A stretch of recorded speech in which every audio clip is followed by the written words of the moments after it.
Have you ever gotten frustrated because you can't get somebody to understand what you mean, and then the frustration just builds and builds?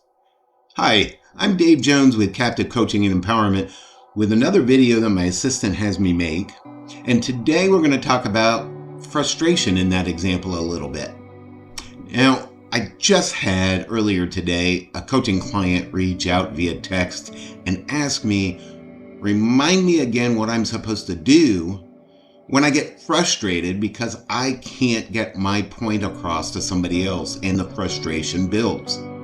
Well, the first thing to really understand is that if we want to be understood, we really have to remember two things. Number one, we must verbally communicate what our intentions are, what our emotions are, what our feelings are, and we must not have the expectations that somebody else is going to be able to or is expected to read our mind, read our mood, or read our body language, for instance. Now, sometimes that does happen, especially with partners that know us so well, but it's also a point of miscommunication.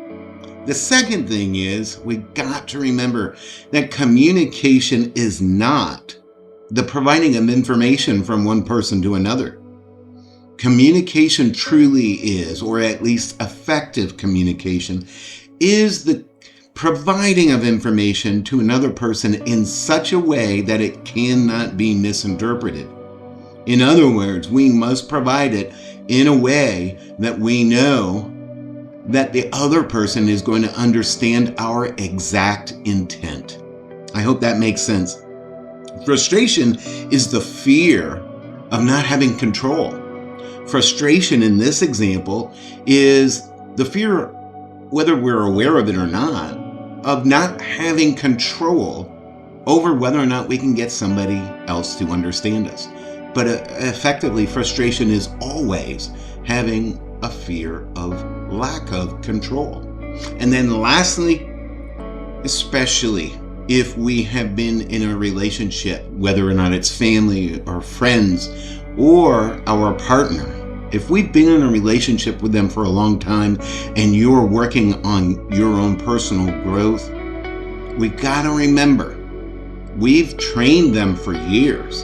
In some cases, when family is involved, we've trained them for life of how they can expect our behavior.